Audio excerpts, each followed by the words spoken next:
Welcome back to another video. I am at Alton Park and I have come to see this beautiful machine. Anyone who doesn't know this is the Dimma built 205 T16 with an Evo 4 floor pan. Let's dive in.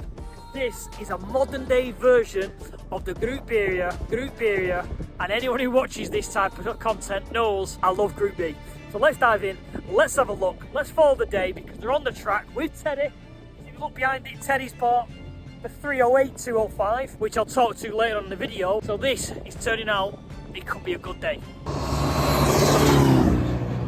So let's tell you a bit of backstory. Early 2000s era, obviously people who know the Max Power era know a company called Dimma. Terry owned Dimma. He made a lot of wide arch kits for the 106s, 205s, all that type of thing. He was always a bit of a rally fan as far as I know, but he all went on to build some insane engine swapped rally cars. I can remember a WRC 206 with a Cosworth floor pan, then obviously this creation. And as I've said in the intro, this is a 205 shell, obviously with the T16 body kit, but it has a full Evo 4 floor pan. That's the tongue twister, hence the reg, T16 Evo. It's early doors on a track day at Alton Park. What Craig has done, the owner, he has had Terry come over because Terry's actually a driving instructor now. Basically, he's coming over to take him out on the track, to give him some pointers of where he's going wrong and all that type of thing. And what better man to have in the car than the guy who built it. So then I'll swing round to this. We're hoping to do a full video of this later on in the future. This is a brand new Peugeot 308 floor pan underneath it. Don't want to go too much into detail into this because it's not a full finished car, and Teddy hopefully in the future will let us come over, do an interview about the Dimma history, but then also go on about this car.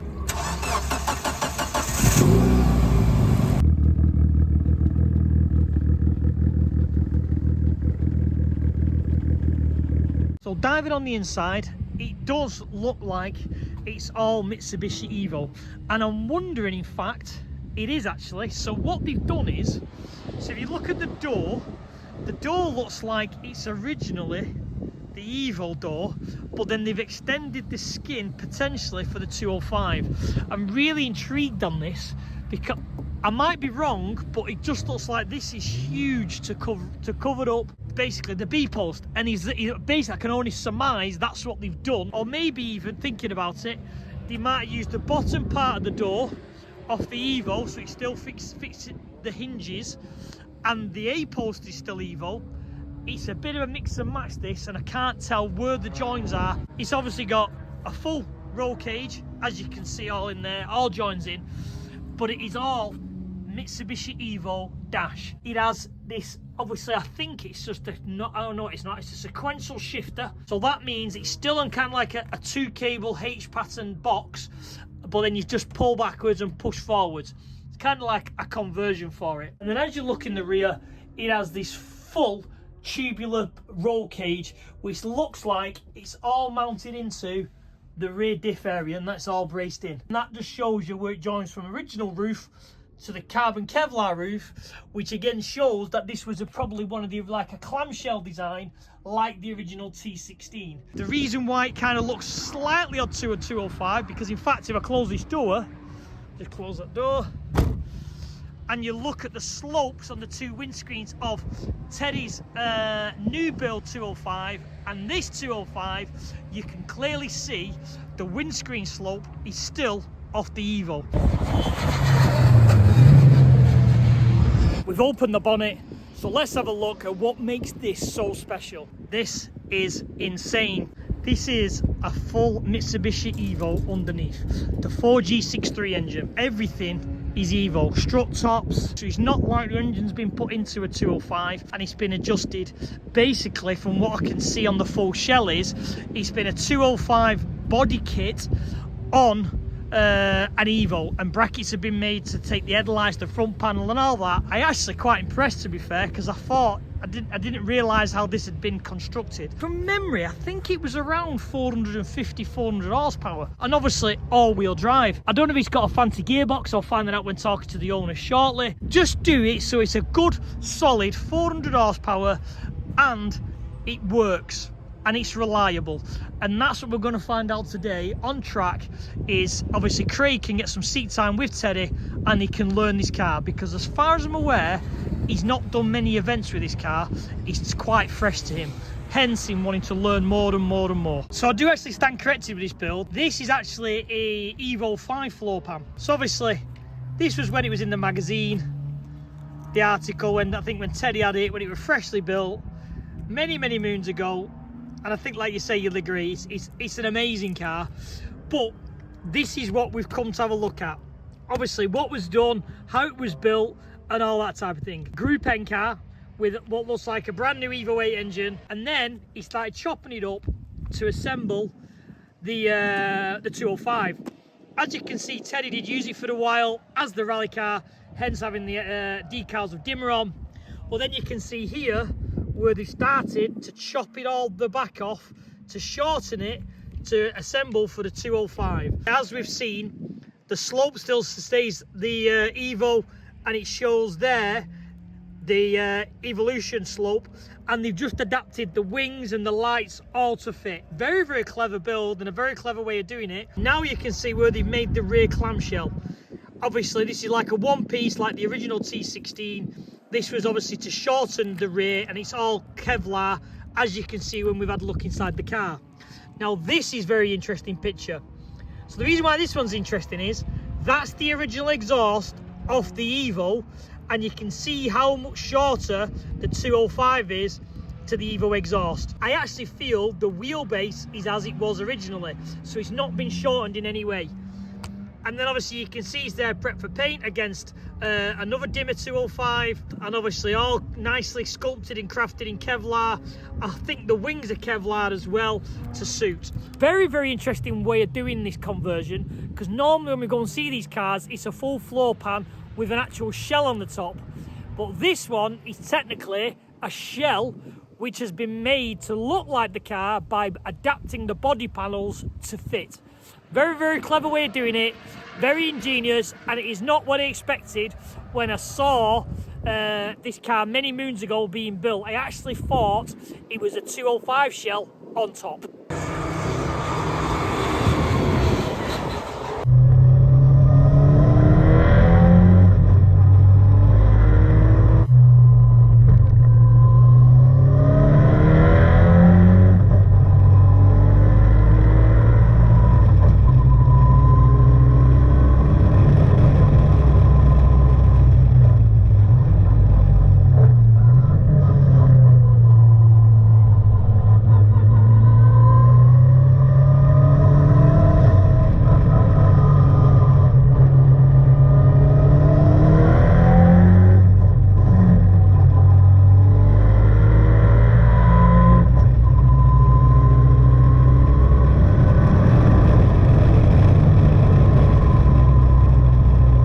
So how's your day been? Awesome. Has it? Everything you want it to be? More than I thought it would be, and Terry's such a great guy. Yeah. He's got so much experience, and it was good to have him show me what he used to do with the car as well. So let's start pre the 205. What's the history with you? Have you been a track car, been a racing driver? Nothing at all really. I don't know why it's taken me 40 years to get around to actually Don't tell me racing. This is your first track car. First track day, I did one drift day, I did one rally day, you know, I think it was Bill Gwynn, right, 30 odd years ago, and I've just never really gone any further with driving. I don't know why, because I'm car nuts, and particularly cars from the 80s were just the best, you know, rally cars, and for some reason I didn't think I had the money, you know, wife, children, and then child, and then... So This is your first proper race track car type thing? Oh, sorry, it's the first car, yeah, it's the first car of any... Yeah, of any stature. Note. Yeah, with any racing pedigree at all, yeah. Wow, that's jumping in the deep end, isn't it? Yeah, I've had a few cars along the way, you know, always really like little sporty hot hatches from years gone by. And actually a couple of years ago I bought a 309 GTI, and I was so disappointed with it. Really? Like, I had it for about 4 months, did a few things, and I moved it on because it was a 1990s, it wasn't even a hot hatch, it wasn't even mildly warm. It was, yeah, and I think, you know, I also had a Golf R, which was very quick and great on the roads, but a little bit wooden and did everything really well. It was really efficient, but didn't really give you have the excitement. no excitement at all. So I kind of knew the next car had to be something really good. So how did this car come about then? Well, actually, I was trying to find a Dax Quadra, Dax Rush Quadra, so four-wheel drive kit car like a Westfield, and they did a few, limited editions. I think there were about 15 of them, and I bought some bits from the Dax Rush Club, which was the four-wheel drive bit, so the axles and the diffs and the transfer box, and I thought, oh, maybe I can get hold of a Dax Rush. So I need a Cosworth engine, so I googled Cosworth engine, and it took me to Race Cars Direct, and literally that day this car was posted. Wow, okay. So I thought, wow, and it was only 20-30 miles from home, so I thought, I think I'll go along. Actually, I've got to go along and have a look now, right immediately. So I did, and was just blown away by it, and googled the history and Terry Pankhurst and the build, and went on Facebook and got all the build pictures from 2014, and I just thought, I've got to have it. And then the guy who was selling it told me of a couple of people who'd worked on the car, and I called them up, and then I joined rallying with Group B, and Tim said, oh yeah, I know that car, it's really well sorted, it was a great job that Terry did. And I realised that everybody knew the car, but it had been a bit hidden for 4 or 5 years. From sort of 2017 when Terry sold it to 2019, it got used a bit, and I don't know who that person was. Then, it was in a bit of a state. So the guy Alan in 2020, during COVID, rebuilt it over a year or two, used it a little bit, and then sold it on to this guy, Rob, who used it sparingly for a year. And then he said, well, I'm not really using it enough, and he didn't really know much of the history. And so yeah, for me it was fantastic, because it was a car with history that I could really get into and use in anger on different events. So when you saw it for sale, did you know anything about Dimma? Did you know anything about Teddy's builds? Or was it literally, I like this car because it's a Group B car looking thing, that's why it kind of swayed you towards it? That was the picture. So when I saw the picture, I thought, wow, what a car, awesome, and it's an Evo, so it works well, it's a great rally car. And it's a Group N rally car. And then I saw the advert, and I saw the old advert when it was previously advertised by Terry in 2017. The more I researched it, the more I knew it was a car I had to have. Fantastic. And I did know Dimma. I mean, that was, body kits in the 90s were all Yes. the rage. Yep. And getting a Dimma was, Dimmas even now are very sought after, and limited editions, numbered, etc. So I did know about Dimma, and I didn't know Terry Pankhurst's name. But then you Google him, and he's Lombard RAC class winner in 81 and 82, and even in 2022 he was BTRDA class champion in Escort. So he clearly knew his stuff, and he had built a good car. And other people that I spoke to said exactly the same thing. They said it's really well sorted. Even an Evo specialist in Chelmsford had done some work on it recently, and he said absolute breeze. He said anytime you've got any issues, come and bring it here, because we'd love to work on it. So how's the development been then for you then, from going from literally no track days technically to jumping into this 400 horsepower all-wheel drive T16? How's that adventure been for you? Has it been everything you wanted it to be? Absolutely. I mean, I've just come out of hospital in May, and I bought the car in September to help get me through this period, and I just booked up every single event possible from May to October, and so they've all been waiting for me to get out and enjoy. So it's every weekend. I went to Hill Climb Academy at Gurston Down, and immediately signed up for the competition. So I was in a competition early August, and I'm back there next week for the second weekend competing in the Sports Libre category. So that's basically freestyle, so up against a couple of really big cars. But learning the ropes, gently, respect, discipline, they're all things you don't necessarily have initially, but if you want to drive fast and safely, that's Practice what you makes need. perfect. Absolutely, yeah. So what's the bigger picture? Are you going to develop the car more? Are you going to leave it as it is because it's very reliable, or where do you see this going?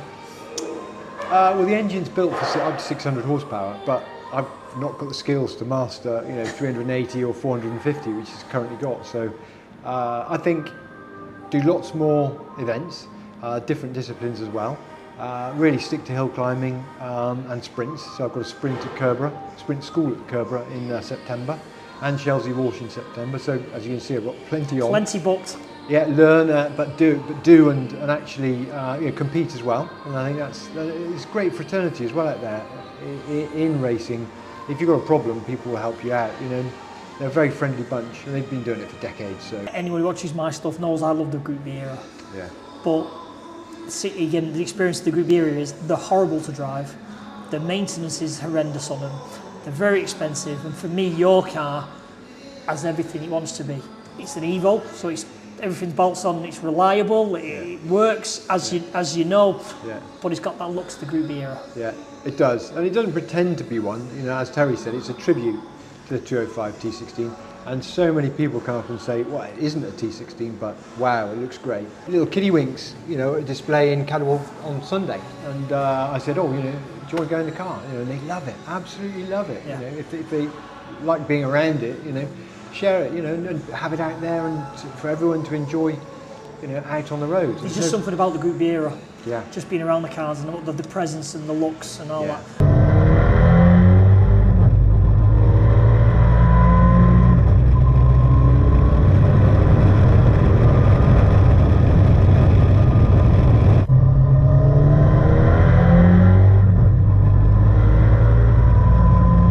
So starting this video off, that's the day done. It's been a great experience to be around this car, to see it from being built many years ago, to see it now out back racing. And it's nice that this is now being used a lot. It's going to go to all the events, and I'm going to keep in touch. And hopefully at some point in the future we can attend an event, we can get some more car footage, we can see the progression of his driving skills, and hopefully get him on some dirt where he can slide it around. So we hope you enjoyed that little in-depth look at this great build.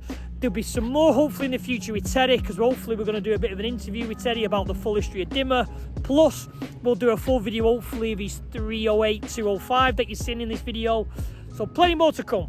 So like and subscribe, guys. Stay tuned and take care, and I'll see you all on the next video.